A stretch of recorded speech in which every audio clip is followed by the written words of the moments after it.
నమస్తే welcome to health plus. Most common sports injuries ఏంటి? ఈ స్పోర్ట్స్ ఇంజురీస్లో జాయింట్స్ ఎఫెక్ట్ అయ్యే ఇంజురీస్ ఏంటి? స్పోర్ట్స్ ఇంజురీస్లో ట్రీట్మెంట్ తర్వాత ఎలాంటి జాగ్రత్తలు పాటించాలి? మరిన్ని వివరాలకు Mallareddy Narayana multi specialty hospital consultant orthopedic surgeon MS doctor B Venumadhav మనతో ఉన్నారు. వారిని అడిగి మరిన్ని విషయాలు తెలుసుకుందాం. Hello sir, welcome to our studio. నమస్కారం. So most common sports injuries ఏంటి సార్? స్పోర్ట్స్ ఇంజరీ అంటే కామన్గా between 15 to 35 years who are active in స్పోర్ట్స్లో బాగా యాక్టివ్ ఉన్న ఏజ్లో జరిగాయి. అండ్ స్పోర్ట్స్లో ఏంటంటే జాయింట్స్ ఆర్ మోర్ ఇన్వాల్వ్డ్. జాయింట్స్లోకి వచ్చేసి ligament injuries, capsular tears, meniscal injuries, sprains అనేది టెండాన్ టేర్స్, ఇవి కామన్. స్పోర్ట్స్ ఇంజురీస్లో మెయిన్గా జాయింట్స్ ఇన్వాల్వ్డ్, ఫ్రాక్చర్స్ తక్కువ జాయింట్స్ కన్నా తక్కువ. సో ఈ స్పోర్ట్స్ ఇంజురీస్లో జాయింట్స్ ఎఫెక్ట్ అయ్యే ఇంజురీస్ ఏంటి సార్? మోస్ట్ కామన్ జాయింట్ స్పోర్ట్స్లో ఇంజరీ అయ్యేది నీ జాయింట్. మోకాలు ఎక్కువ ఇన్వాల్వ్ అవుతుంది. ఎందుకంటే ఇది వెయిట్ బేరింగ్ జాయింట్ కాబట్టి, దీని మీద బరువుతోని మనం ఆడతాం కాబట్టి. అండ్ ఎక్కువ ఫుట్బాలర్స్కి, క్రికెటర్స్కి బాగా ఇంజరీ అయ్యేది knee joint. Next common joint ఈ షోల్డర్, భుజం జాయింట్. మోకాల తర్వాత ఎక్కువ కామన్గా ఇన్వాల్వ్ అయ్యేది భుజం తర్వాత మడమ జాయింట్, యాంకిల్ జాయింట్. అండ్ ఈ స్మాల్ జాయింట్స్, రిస్ట్, ఇవన్నీ కొంచెం less common. Then most common is knee joint and shoulder joint. So knee జాయింట్లో అయ్యే ఇంజురీస్ ఏంటి సార్? కామన్ ఎఫెక్టెడ్ ఏరియా అనేది మీరు నీ అని చెప్తున్నారు. సో దాంట్లో అయ్యే ఇంజురీస్ ఏంటి? నీలో కామన్గా లిగమెంట్ ఇంజురీస్ ఉంటాయండి. సో మెయిన్గా మోస్ట్ కామన్ లిగమెంట్ అంటే ఏసిఎల్ ఇంజురీ అంటారు. సో నీలో 4 లిగమెంట్స్ ఉంటాయి: ఏసిఎల్, పీసీఎల్, ఎంసీఎల్, ఎల్సీఎల్ అని. వీటిలో ఏసిఎల్ అనేది చాలా కామన్గా ఇంజురీ అవుతుంది. అది నీ ఇంజురీస్లో 70% ఇంజురీస్ ఏసిఎల్ లిగమెంట్స్. దాని తర్వాత మెనిస్కల్ ఇంజురీస్ కామన్గా అవుతాయి. దాని తర్వాత పీసీఎల్ అనేది కొంచెం డేర్, బట్ థర్డ్లో అది వస్తుంది. ఈ క్యాప్సులర్ టేర్స్, ఎంసీఎల్, ఎల్సీఎల్ అనేది కొంచెం లెస్ ఫ్రీక్వెంట్. యూజువల్గా కాంబినేషన్లో అవుతాయండి. ఏసిఎల్ విత్ ఎంసీఎల్ అని, లేకపోతే పీసీఎల్ విత్ ఎల్సీఎల్ అని, అట్లా కాంబినేషన్లో లిగమెంట్ ఇంజరీస్ అవుతాయి. సో నీ జాయింట్స్కి ఈ ఆర్థోస్కోపీ అనేది ఎప్పుడు రికమెండ్ చేస్తారు సార్? సో యూజువల్గా ఇంతకుముందు నీ జాయింట్ ఇంజరీస్ అయినా ఒక 20-30 years బ్యాక్ అన్నీ ఓపెన్ చేసి రికన్స్ట్రక్షన్ చేసేటోళ్ళు. బట్ ఇప్పుడు యాక్చువల్గా కీహోల్ సర్జరీ అంటారు. అంటే కడుపులో అన్నా, జాయింట్స్లో చేసేదాన్ని ఆర్థోస్కోపీ అంటారు. సో జస్ట్ 2 holes పెట్టేసి విజువలైజ్ చేస్తాం అంటే ఏ లిగమెంట్ అనేది, ఏసిఎల్, మెనిస్కస్ అనేది, ఏ లిగమెంట్ అనేది ఇంజరీ అనేది చూస్తాం. దాన్ని బట్టి we'll go for treatment. So ACL కామన్గా జరుగుతుంది. ఏసిఎల్కి తెగిందాన్ని దాని పొజిషన్లో వేరే టెండాన్ని పెట్టి పైన కింద బటన్ ఆర్ స్క్రూ ఫిక్సేషన్ చేస్తాం. అదే మెనిస్కస్ అంటే జాయింట్కి అటు పక్కన వాషర్స్లా ఉంటాయి. ఈ ఇంజరీస్ అవుతే మాత్రం దాన్ని రిపేర్ చేస్తున్నాం. ఇంతకుముందు ప్రీవియస్గా అయితే తీసేటోళ్ళం, ఇప్పుడు ప్రిజర్వ్ చేస్తున్నాం. ప్రిజర్వ్ చేయడం అంటే రిపేర్ చేయడం. వాటికి సూచర్స్ దొరుకుతాయి రెడీమేడ్గా, ఆ సూచర్స్తో రిపేర్ చేస్తాం. అలానే పీసీఎల్ అనేది వెనకాల ఉన్న లిగమెంట్ పేరు పోస్టీరియర్ లిగమెంట్ అంటారు. సో వాటికి కూడా ఇప్పుడు రిపేర్ చేయడం, లేకపోతే రికన్స్ట్రక్షన్ అంటే వేరే టెండాన్తో దాన్ని రిపేర్ చేయడం, ఇవన్నీ చేస్తున్నామని. ఇవి కాక క్యాప్సులర్ టేర్స్ కూడా వస్తున్నాయి. క్యాప్సులర్ టేర్స్ కూడా ఎర్లీగా డయాగ్నోస్ చేస్తే దానికి సూచరింగ్, రిపేరింగ్ అవన్నీ ఉన్నాయండి. సో అసలు కీహోల్ సర్జరీ అంటే ఏంటి? కీహోల్ అంటే ఒక జాయింట్ని మనం ఇన్సిజన్ ఇవ్వకుండా, బ్లేడ్ పెట్టకుండా, జస్ట్ ఒక హోల్ పెట్టి దాంట్లో కెమెరా పాస్ చేసి, ఇంకో హోల్స్లో ఇన్స్ట్రుమెంట్స్ పాస్ చేసి, జస్ట్ 2 holes మనం సర్జరీ ఫినిష్ చేయొచ్చండి. సో మనం ఒక చిన్న హోల్లో పెట్టి చేస్తాం కాబట్టి దీన్ని కీ హోల్ సర్జరీస్ అంటారు. So most of the surgeries మనం ఒక 2 holes ఫినిష్ చేయొచ్చు. కొన్ని సర్జరీస్ మాత్రం 3 to 4 holes కూడా అవసరం పడుతుంది. సో షోల్డర్ జాయింట్స్కి ఆర్థోస్కోపీ అనేది ఎప్పుడు అవసరం పడుతుంది? షోల్డర్లో లిగమెంట్స్ కన్నా ఈ టెండాన్ టేర్స్ ఎక్కువ కామన్. సో యూజువల్గా ఈ క్రికెట్లో, బౌలర్స్లో, టెన్నిస్ ప్లేయర్స్లో ఈ రికరెంట్ డిస్లొకేషన్ షోల్డర్ అంటారు. అంటే భుజం తొలగిపోతూ ఉంటుంది అన్నమాట. ఈ తొలగిపోయే భుజాన్ని కూర్చోబెట్టిన తర్వాత దాని చుట్టూ ఉన్న క్యాప్సుల్ అని, లేబ్రమ్ అని ఉంటాయి, ఇవి టేర్ అవుతుంటాయి. ఈ టేర్ మళ్ళా భుజం తొలగకుండా ఉండడానికి, ఈ టేర్ని సెట్ చేయడానికి మనం రికరెంట్ డిస్లొకేషన్ షోల్డర్లో ఆర్థోస్కోపీ ద్వారా చేస్తాం. ఇదిగాక రొటేటర్ కఫ్ అని మజిల్స్ ఉంటాయి. ఈ మజిల్స్ వల్లే మనం భుజాన్ని లేపడం ఇవన్నీ చేస్తాం అన్నమాట.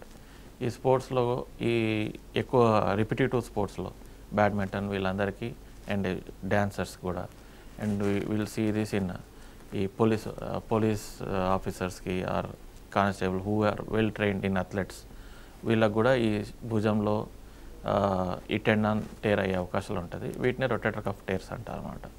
సో వీటిని కూడా మనం ఈ కీ హోల్ సర్జరీ ద్వారా ఆర్థోస్కోపీ ద్వారా we can heal we can repair, అంటే మనం రిపేర్ చేసి మనం హీల్ చేయొచ్చండి వాటిని. సో ఏసీఎల్ ఇంజురీస్ని ఎలా ట్రీట్ చేస్తారండి? ఏసీఎల్ అనేది నీ జాయింట్లో ఉంటుంది. సో దీన్ని మనం మోకాలు కింద 3 టెండాన్స్ ఉంటాయండి. దాన్ని హ్యామ్స్ట్రింగ్స్ అంటారు. అంటే మన మోకాలు మడవడానికి కావాల్సిన టెండాన్స్ ఇవి. సో ఈ టెండాన్ని 3 ఉంటాయి. దాంట్లో ఒక టెండాన్ని తీసి ఈ లిగమెంట్ పొజిషన్లో బోన్స్లో డ్రిల్ చేసి టీవీలో చూసుకుంటాను, అంటే జస్ట్ కీ హోల్ ద్వారా మనం డ్రిల్ చేసి ఈ టెండాన్ వేసి పైన బటన్ ఆర్ స్క్రూ, దీంట్లో రకరకాలు ఉంటాయండి. కరిగిపోయే స్క్రూస్ వస్తాయి, టైటానియం స్క్రూస్ వస్తాయి. ఈ టెండాన్ ఈ వాటి ద్వారా ఈ టెండాన్ వేసి ఏసీఎల్ని మనం రికన్స్ట్రక్ట్ చేయాలి. ఆల్రెడీ తెగిన లిగమెంట్ మనం రిపేర్ చేయలేము. So we'll put a new ligament, ఒక కొత్త లిగమెంట్ని దాని పొజిషన్లో పెడతాం అన్నమాట. దాన్ని ఏసీఎల్ రికన్స్ట్రక్షన్ అంటారు. సో మెనిస్కల్ ఇంజురీస్ని ఎలా ట్రీట్ చేస్తారండి? మెనిస్కస్ అంటే 2 వాషర్స్ మోకాల్లో అటు ఇటు 2 మెనిస్కస్ మీడియల్ సైడ్కి బయట వైపు వాషర్స్ ఉంటాయండి. ఈ వాషర్స్ ద్వారా ప్రెషర్ తీసుకుంటుంది ఇది. సో జాయింట్లో నడిచేటప్పుడు బాడీ ప్రెషర్ అంతా ఈ washer almost 50% of the compression force అది తీసుకుంటుంది. సో ఇవి టేర్ అయినప్పుడు తొందరగా జాయింట్ అరిగిపోయే అవకాశాలు ఎక్కువ ఉంటాయి. సో ఇవి రిపేర్ చేయడానికి మనకి రెడీమేడ్ సూచర్స్ వస్తాయండి. జస్ట్ కీ హోల్ ద్వారా వెళ్ళి ఆ సూచర్స్ని మనము సూచర్స్తోని వీల్ ఫిక్స్ ఇట్. బయట నుంచి లోపల నుంచి అన్ని 2 రకాలు ఉంటాయి. సో అవి ఆ సూచర్స్ని ఫిక్స్ చేస్తాం అన్నట్టు. సో రికరెంట్ డిస్లొకేషన్ షోల్డర్ని ఎలా ట్రీట్ చేస్తారండి? రికరెంట్ డిస్లొకేషన్ అనేది భుజంలో చాలా కామన్, నీలో కూడా కామన్, కానీ భుజంలో more common is recurrent dislocation. ఇవి ఒకసారి భుజం తొలగింది అంటే యాంటీరియర్ క్యాప్సుల్ అని లేబ్రమ్ అని ఉంటుంది. అవి తెగడం వల్ల వాళ్ళకి ఎవ్రీ 2 monthsకి 3 monthsకి భుజం తొలగే అవకాశాలు ఎక్కువ ఉంటాయి. సో ఇవి తొలగకుండా ఉండడానికి మనం కీ హోల్ ద్వారా వెనక వైపు నుంచి ఒక చిన్న బొక్క పెట్టి ముందు వైపు నుంచి 2 బొక్కలు పెట్టి ఈ కీ హోల్ ద్వారా ఆ తెగిన లిగమెంట్ని, ఆ తెగిన లేబ్రమ్ని, దీనికి సూచర్ యాంకర్స్ అని వస్తాయి. ఈ సూచర్ యాంకర్స్ని మనం ఫిక్స్ చేసి కింది జాయింట్ వైపు పై జాయింట్ వైపు ఫిక్స్ చేసి దాని ఆ క్యాప్సుల్ని మనం బోన్కి కుడతామన్నమాట. దీంట్లో కూడా కరిగిపోయే యాంకర్స్ వస్తాయి అండ్ టైటానియం యాంకర్స్ వస్తాయి. డిపెండ్ ఆన్ పేషెంట్ కండిషన్ బట్టి, ఆయన పెట్టుకునే స్తోమతను బట్టి ఆ యాంకర్ని వేస్తామన్నమాట. సో రొటేటరీ కఫ్ ఇంజురీస్ అంటే ఏంటండి? రొటేటర్ కఫ్ అంటే భుజంలో మనం భుజం పైకి లేపడానికి 4 మజిల్స్ ఉంటాయి.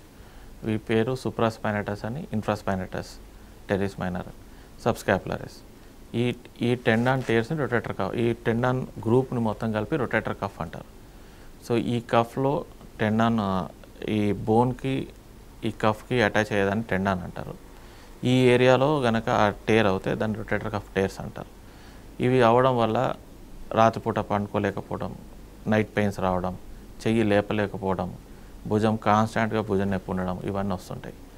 అండ్ వాళ్ళు స్పోర్ట్స్లో ఉన్న వాళ్ళకి, బౌలర్స్ అన్న, టెన్నిస్ ప్లేయర్స్ ఆర్ బ్యాడ్మింటన్ వాళ్ళకి, ఆర్ జావలిన్ థ్రోయర్స్, ఆ షార్ట్ పుట్ థ్రోయర్స్కి ఆ గేమ్స్ ఆడడానికి కష్టం అవుతుంది. సో వీళ్ళకి మనం ఆర్థోస్కోపీ ద్వారా వేయి ఆ టెండాన్ని మనం హీల్ చేయొచ్చు. ఈ టెండాన్ని హీల్ చేసిన తర్వాత వీటికి కూడా కరిగిపోయే యాంకర్స్ వస్తాయి. సో ఈ యాంకర్స్ ద్వారా మనం ట్రీట్ చేయడం వల్ల అండ్ ట్రీట్ చేసిన తర్వాత కొంచెం రెస్ట్ చేయడం వల్ల ఇవి హీల్ అవుతాయి. దాంతో అగైన్ వాళ్ళ స్పోర్ట్స్ ఫిజియో రిహాబిలిటేషన్ అయిన తర్వాత they can again go back to their sports అన్నమాట. కాలర్ ఉన్నారు సార్, శంకర్ నిజామాబాద్ నుంచి కాల్ చేస్తున్నారు. నమస్తే అండి. నమస్తే మేడం. మాట్లాడండి, డాక్టర్ గారు ఉన్నారు, మీ సమస్య ఏంటో చెప్పండి.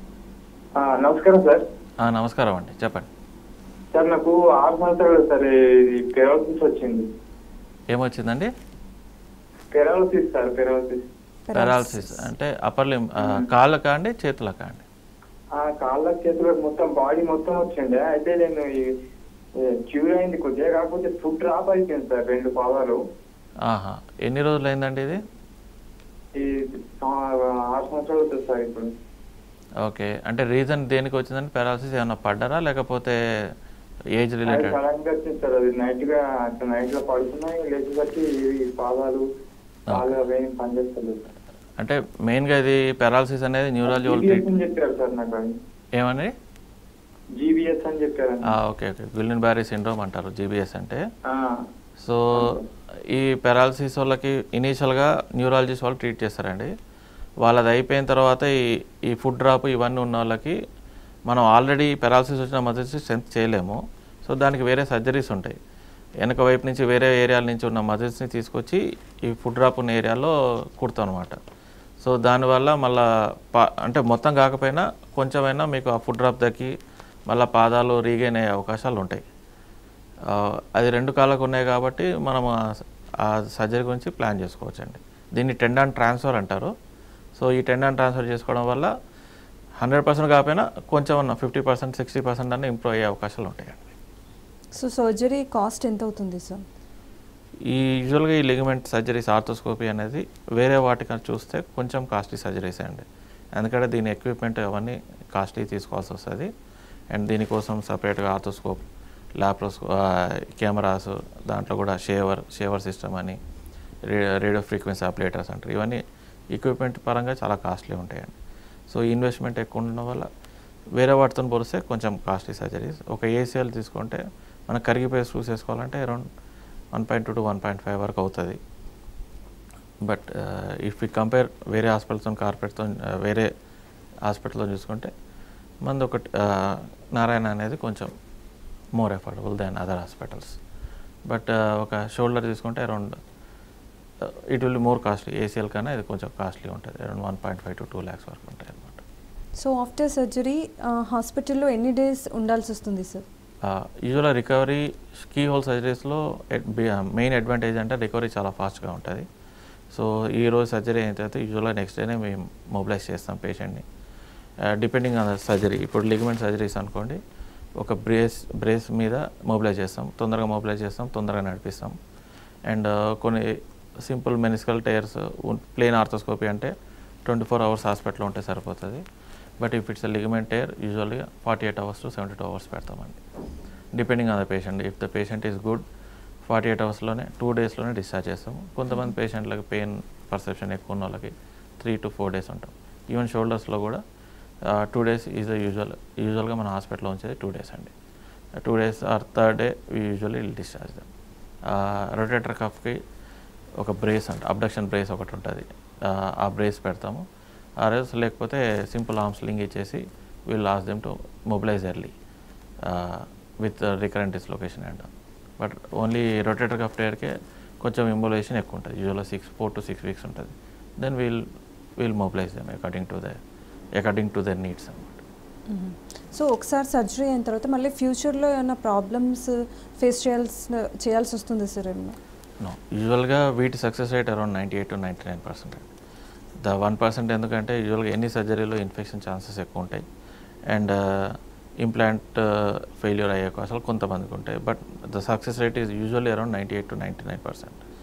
అండ్ మెయిన్గా కఫ్ షోల్డర్లో యంగ్ ఏజ్లో స్పోర్ట్స్ ఇంజరీస్ వాళ్ళకి the results are usually good if తొందరగా చేయించుకున్న వాళ్ళకి. అంటే డేట్ ఆఫ్ సర్జరీ నుంచి సర్జరీ టైమింగ్ అనేది కొంచెం ముఖ్యం. So the early the surgery యూజువల్గా 3 to 4 weeks సర్జరీ అయిన వాళ్ళకి రిజల్ట్స్ అనేది చాలా ఫేవరబుల్గా ఉంటాయి. అదే సర్జరీ ఒకవేళ 6 months 3 months డిలే అయిన వాళ్ళకి వీళ్ళకన్నా సర్జరీ అన్ఫేవరబుల్. అంటే మేబీ వాళ్ళ సక్సెస్ రేట్ ఒక 10 to 15% తగ్గొచ్చు. బట్ ఎర్లీ సర్జరీ చేయించిన వాళ్ళకి success rate is much better. And వీటిలో ఇన్ఫెక్షన్ రేట్ కూడా, ఎందుకంటే కీ హోల్ సర్జరీసే కాబట్టి ఇన్ఫెక్షన్ రేటు వేరే సర్జరీస్తో పోలిస్తే చాలా తక్కువ ఉంటాయి. And recovery rate also is much faster than, అంటే వాళ్ళ rate going back to their activities time usually is much better. వేరే ఇప్పుడు ఫ్రాక్చర్తో పోలిస్తే వాటితో పోలిస్తే వీటి రిజల్ట్స్ చాలా తొందరగా ఉంటాయి, చాలా బెటర్గా ఉంటాయి.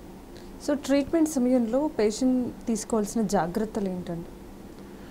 ట్రీట్మెంట్ సమయంలో మెయిన్గా అంటే సర్జరీ నుంచి ఇంజురీ నుంచి సర్జరీ అయ్యే వరకు యూజువల్గా ఆ ప్లేస్ని బ్రేస్ ద్వారా లేకపోతే పిఓపి ద్వారా రెస్ట్ ఇవ్వడం, ప్రొటెక్ట్ చేయడం అవసరం.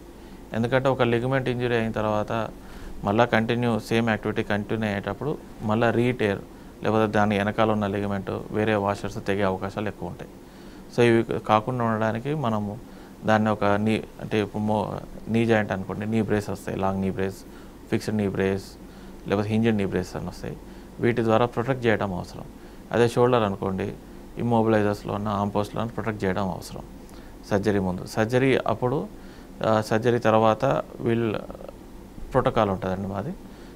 ఓకే, వెయిట్ బేరింగ్ ఎప్పటి నుంచి చేయాలి, కొన్ని మూమెంట్స్ చేయకూడదు, ఇలాంటివన్నీ మేము రెగ్యులర్గా ఇంటర్వెల్స్ ద్వారా వాళ్ళకి పేషెంట్కి చెప్తాం. సో కొన్ని ఈ సర్జరీకి ఒక సపరేట్ ప్రోటోకాల్ ఉంటుంది. ఆ ప్రోటోకాల్ ద్వారా ఈ సర్జరీకి అయిన వాళ్ళకి, అంటే ఇప్పుడు మోకాలు అనుకోండి, కొన్నిటికి వెంటనే నీ మొబిలైజ్ చేయొద్దు అండ్ మెట్లు ఎక్కడం దిగడం అనేది కొంచెం ఆపాల్సి వస్తుంటుంది. సో ఇవన్నీ మనము ఒక పేషెంట్ కండిషన్ బట్టి, పేషెంట్ సర్జరీని బట్టి ప్రతి పేషెంట్కి సపరేట్ ప్రోటోకాల్ అనేది ఉంటుంది. దాన్ని మనం ఫాలో కావాల్సి వస్తుంది. సో రీహాబిలేషన్ అనేది ఎలా ఉంటుంది, ఎన్ని డేస్ ఉంటుంది సార్?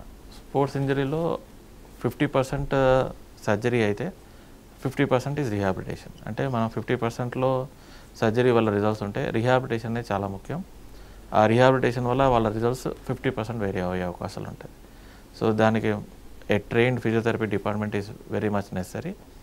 అండ్ పేషెంట్ పరంగా కూడా రెగ్యులర్ ఫాలోఅప్స్ అండ్ మేము చెప్పిన రీహాబ్ రెగ్యులర్ చేసుకోవడం అనేది చాలా ముఖ్యం. ఇప్పుడు నీ జాయింట్ అనుకోండి, ఏసీఎల్ లిగమెంట్ తీసుకుంటే దాని రీహాబిలిటేషన్ మన దగ్గర రెగ్యులర్ రీహాబిలిటేషన్ 3 months. అదే స్పోర్ట్స్ ఇంజరీస్ కాబట్టి స్పోర్ట్స్ వాళ్ళకి రీహాబిలిటేషన్ అరౌండ్ 6 months ఉంటుంది. సో అంటే ఈ 3 months లోపల ఆయన రెగ్యులర్ యాక్టివిటీస్ చేయగలుగుతాడు. బట్ స్పోర్ట్స్లోకి వెళ్ళాలంటే మాత్రం హీ హ్యాస్ టు వెయిట్. మన రెగ్యులర్ ఫిజియోథెరపీ, స్పోర్ట్స్ ఫిజియోథెరపీ అనేది 6 months తీసుకోవాల్సిన అవసరం ఉంటుంది. అండ్ వీళ్ళు వెంటనే బరువు లేపే ఎక్సర్సైజ్, స్క్వాటింగ్ అంటే కింద కూర్చుని, ఇవన్నీ వెంటనే చేయకూడదు. ఒక ఏసీఎల్ అనుకోండి, స్క్వాటింగ్కి అట్లీస్ట్ 6 weeks ఆగాల్సి వస్తుంది. అదే మెట్లు ఎక్కడానికి దిగడానికి 4 weeks ఆగాల్సి వస్తుంది. బైక్ డ్రైవింగ్స్ అవన్నీ 2 months వెయిట్ చేయాల్సి వస్తుంది. అండ్ ఈ pull-ups, push-ups and regular sports physio చేయడానికి మాత్రం మినిమం 3 months ఆగాల్సి వస్తుంది. ఈ 3 to 6 months రెగ్యులర్ మనం స్పోర్ట్స్ ఫిజియో చేసిన తర్వాత దే కెన్ వాళ్ళ స్పోర్ట్స్లో యాక్టివిటీలోకి రెగ్యులర్ యాక్టివిటీస్ పోవడానికి అవకాశాలు ఉంటాయి. ఈవెన్ విత్ పోలీస్ వాళ్ళకి, అకాడమీలో వాళ్ళకి, ఈవెన్ మిలిటరీ వాళ్ళకి కూడా this is very important. Because వాళ్ళు యూజువల్గా ట్రైనింగ్ పీరియడ్లో అవుతుంటాయి, ఆర్ఎల్స్ యాక్టివ్ పీరియడ్లో అవుతుంటుంది. సో వాళ్ళు again to go back to వీళ్ళ పోలీస్ యాక్టివిటీ పోవడానికి మినిమం 3 to 6 months. వేరే యాక్టివిటీస్ చేసుకోవచ్చు కానీ ఈ హెవీ స్ట్రెయిన్ యాక్టివిటీస్ చేయడానికి మాత్రం 3 to 6 months వెయిట్ చేయాల్సి వస్తుంది. కాలర్ ఉన్నారండి, మధుసూదన్ గారు హైదరాబాద్ నుంచి కాల్ చేస్తున్నారు. నమస్తే అండి. నమస్తే అండి. మాట్లాడండి, డాక్టర్ గారు ఉన్నారు, మీ సమస్య ఏంటో చెప్పండి. సార్, నాకు ఒక 4 weeks back left hand strong ఇది బైసెప్ మజిల్ తగ్గిపోయిందని చెప్పారు. లాంగ్ హెడ్ ఆఫ్ బైసెప్స్ అండి. భుజం కాడ తగ్గిందా అండి, మోచేయి కాడ తగ్గిందా అండి? భుజం కాడ పైన. యా, అంటే ఎలా, మీ ఏజ్ ఎంత అండి? 48 years. ఓకే, ఎలా అంటే ఏమైనా బరువు లేపడం వల్ల తగ్గిందా లేకపోతే డ్రైవింగ్లో? అంటే పిల్లలు కుట్లాడితే ఆఫ్ చేశారు. ఓకే, ఈ బైసెప్స్ టేర్ అనేది కూడా మనము అంటే దానికి కూడా ట్రీట్మెంట్ ఉంటుందండి, ఆర్థోస్కోపీ ద్వారానే ఫిక్స్ చేయొచ్చు. ఓకే, ఆ టేర్ని బట్టి, ఆ ఏరియాలో టేర్ అయిన దాన్ని బట్టి ఉంటుందండి. కొన్ని భుజం జాయింట్లో తెగుతాయి, కొన్ని భుజం కింద తెగుతాయి. సో ఆ ఏరియాని బట్టి మనకి ఎంఆర్ఐ స్కానింగ్లో తెలుస్తుంది. దాన్ని బట్టి మనకి ట్రీట్మెంట్ ఉంటుందండి. భుజం కింద తెగినవి మాత్రం మినీ హోల్, అంటే మినీ ఓపెన్ అంటే ఒక 3 centimeter ఇన్సిజన్ ఇచ్చి చేయాల్సి వస్తుంది. భుజం లోపల దిగిన దాన్ని మాత్రం మనం ఆర్థోస్కోపీ ద్వారా, అంటే చెస్ట్ కీ హోల్ సర్జరీ ద్వారా 2 holes ద్వారా మనం ట్రీట్ చేసుకోవచ్చు భుజంలో దిగిన దాన్ని. సో దీనికి మనకు ఆర్థోస్కోపీలో ట్రీట్మెంట్ ఉంది. ఒకసారి మీరు రాగలిగితే ఒకసారి ఎగ్జామిన్ చేసి ఏ ఏరియాని బట్టి దాన్ని బట్టి ఏం చేయాలని చెప్పగలుగుతామండి. సో సర్జరీ అయిన తర్వాత మొత్తం నార్మల్ అవ్వడానికి ఎన్ని డేస్ పడుతుంది సార్? ఈ షోల్డర్ అనుకోండి, షోల్డర్ ఈ రికరెంట్ డిస్లొకేషన్ కఫ్కి అయితే 6 weeks రెస్ట్ అయి ఉంటుంది with arm pouch. After 6 weeks నుంచి 12 weeks వరకు రీహాబిలిటేషన్ ఉంటుంది. ఈ రీహాబిలిటేషన్ తర్వాత యూజువల్గా 3 monthsకి నార్మల్ పర్సన్స్ అయితే నార్మల్ యాక్టివిటీస్ చేసుకోవచ్చు. బట్ స్పోర్ట్స్ వాళ్ళకైతే వీళ్ళకి ఫిజియో ఇంకో 1-2 months ఎక్స్టెండ్ అవుతుంది భుజంలో అయితే. దీనికి టెరాబ్యాండ్ ఎక్సర్సైజ్ అని వస్తాయి. సో ఈ 6 weeks నుంచి 12 weeks వరకు టెరాబ్యాండ్ అంటే ఒక రిబ్బన్ లాగా ఉంటాయి అనమాట. దీంట్లో డిఫరెంట్ పవర్స్, డిఫరెంట్ కలర్స్ ఉంటాయి అనమాట. కలర్ కాంబినేషన్లో చేయాలి. ఇది 6 weeks నుంచి 12 weeks వరకు ఈ టెరాబ్యాండ్ ఎక్సర్సైజ్ చేసుకోవాలి. ఈ 6 weeks తర్వాత ఈ dumbbell exercise, weight rested exercise start అవుతుంది. ఇది ఒక టెరాబ్యాండ్ ఎక్సర్సైజ్ మనము చేసుకున్న తర్వాత దాన్ని డంబల్ ఎక్సర్సైజ్కి స్లోగా కన్వర్ట్ అవుతాము. దాని తర్వాత వెన్ ఈజ్ గో దెన్ మన స్పోర్ట్స్ సంబంధించి సపరేట్ ఫిజియో ఉంటుంది. Then we can proceed with that. So మళ్ళీ స్పోర్ట్స్లో జాయిన్ అవడానికి ఎంత టైం పడుతుంది అంటారు? యూజువల్గా స్పోర్ట్స్లో రెగ్యులర్లీ మనం ఇచ్చే టైం అయితే 6 months అండి. డిపెండింగ్ ఆఫ్ ద ఫిజియో బాగుందంటే యూజువల్గా 4 to 5 months కూడా కొంతమంది జాయిన్ అవుతారు. And depending on the physio ఒక్కొక్కసారి 1-2 months లేట్ కూడా అవుతుంది. But the average time we give is 6 months, 6 నెలలు అండి. సో ఫుడ్ విషయంలో ఇంకా ఎలాంటి కేర్ తీసుకోవాల్సిన అవసరం ఉంటుంది సార్? వీళ్ళకి యూజువల్గా వీళ్ళందరూ యంగ్ అథ్లెటిక్ పీపుల్ ఉంటారు కాబట్టి ఫుడ్కి దీనికి అంతగా సంబంధం ఉండదండి. So heavy protein diets and vitamin ఉన్నాయి ఎక్కువ, and calcium rich diets like ragi, egg, non veg ఇవన్నీ తినచ్చు. ఫుడ్కి సంబంధించి సపరేట్ డైట్ పాటించాల్సిన అవసరము. Any protein food is good enough.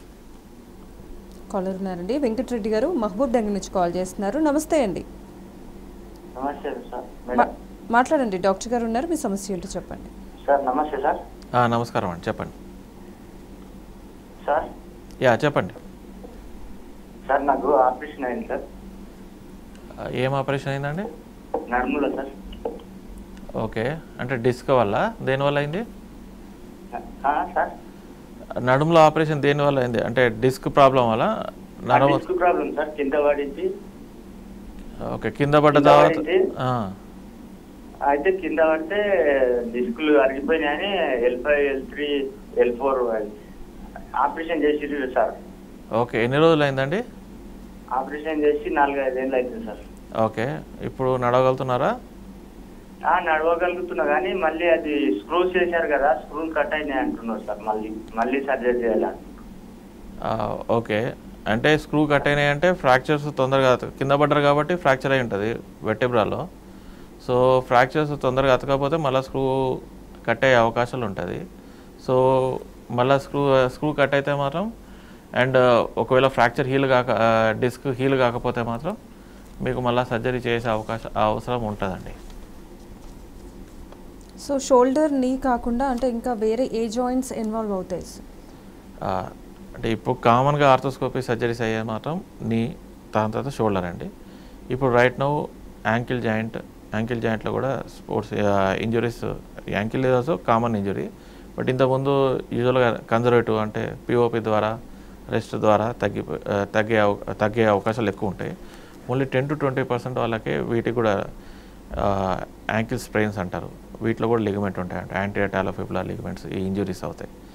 వీటికి కూడా ఇప్పుడు మనం కీహోల్ సర్జరీ ద్వారా ఈ లిగమెంట్ ఇంజురీస్ ట్రీట్ చేసే అవకాశాలు ఉన్నాయి. ఇవి కాక కార్టిలేజ్ డిఫెక్ట్స్ ఉంటాయి యాంకిల్లో కార్టిలేజ్ వల్ల డిఫెక్ట్లు వస్తుంటాయి. వీటిని కూడా యాంకిల్స్ ఆర్థోస్కోపీ వల్ల ట్రీట్ చేస్తున్నాం. యాంకిల్ తర్వాత నెక్స్ట్ కామన్ ఎల్బో అవుతుంది. ఎల్బోలో కూడా మెయిన్గా ఈ టెన్నిస్ ఆడేటోళ్ళకి టెన్నిస్ ఎల్బో అని వస్తాయి. అంటే ఎక్స్టెన్సర్ టెండన్, భుజం చేతి వేళ్ళు లేపే కండరాలని ఎక్స్టెన్సర్ టెండన్స్ అంటారు. ఇవి తెగే అవకాశాలు ఉంటుంది. వీటిని కూడా మనం సూచర్ యాంకర్ ద్వారా, మినీ కీ హోల్ ద్వారా రిపేర్ చేసే అవకాశాలు ఉన్నాయి ఎల్బో తర్వాత హిప్ అంటే తొంటి జాయింట్, దీన్ని కూడా ఇప్పుడు ఆర్థోస్కోపీ ద్వారా, ఇవన్నీ రీసెంట్ టెక్నిక్స్. అంటే అన్ని టెక్నిక్స్ ఇంకా మన దేశంలోకి రాలేదు, but they are evolving and తొందరనే ఇంకో 2-3 ఏళ్లలో ఈ టెక్నిక్స్ కూడా ఇండియాలోకి వచ్చేస్తాయి. So ankle, elbow and hip surgeries arthroscopy ద్వారా మనకి ఇప్పుడు ట్రీట్మెంట్ అందుబాటులో ఉన్నాయి. రిస్ట్ కూడా ఉంది, కానీ రిస్ట్ జాయింట్ అనేది కొంచెం relatively rare and uncommon. So sports ఇంజురీస్కి సంబంధించి చాలా వాల్యుబుల్ ఇన్ఫర్మేషన్ తెలియజేశారు sir. Thank you so much అండి. థ్యాంక్ యూ అండి. ఇది ఇవాల్టి హెల్త్ ప్లస్. చూస్తూనే ఉండండి టీ న్యూస్.